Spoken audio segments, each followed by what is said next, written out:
નમસ્કાર, શો ટાઈમમાં આપનું સ્વાગત છે। ભાવનગરના નારી ગામમાં રહેતા યુવકનું અજાણ્યા શખ્સોએ અપહરણ કરી માર મારતા ઈજાગ્રસ્ત યુવકને સારવાર માટે હોસ્પિટલ ખસેડવામાં આવ્યો છે।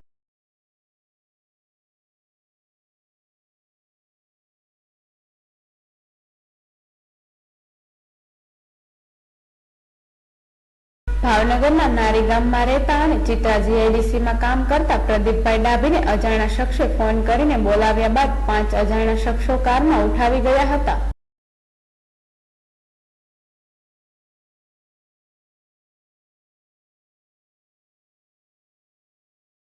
અપહરણ કર્યા બાદ અજાણ્યા શખ્સોએ અજ્ઞાત સ્થળે લઈ જઈ કૂવામાં ઊંધા લટકાવીને માર માર્યો હતો। આ બનાવમાં ઈજાગ્રસ્ત પ્રદીપભાઈ ડાભીને સારવાર માટે હોસ્પિટલ ખસેડવામાં આવ્યા છે।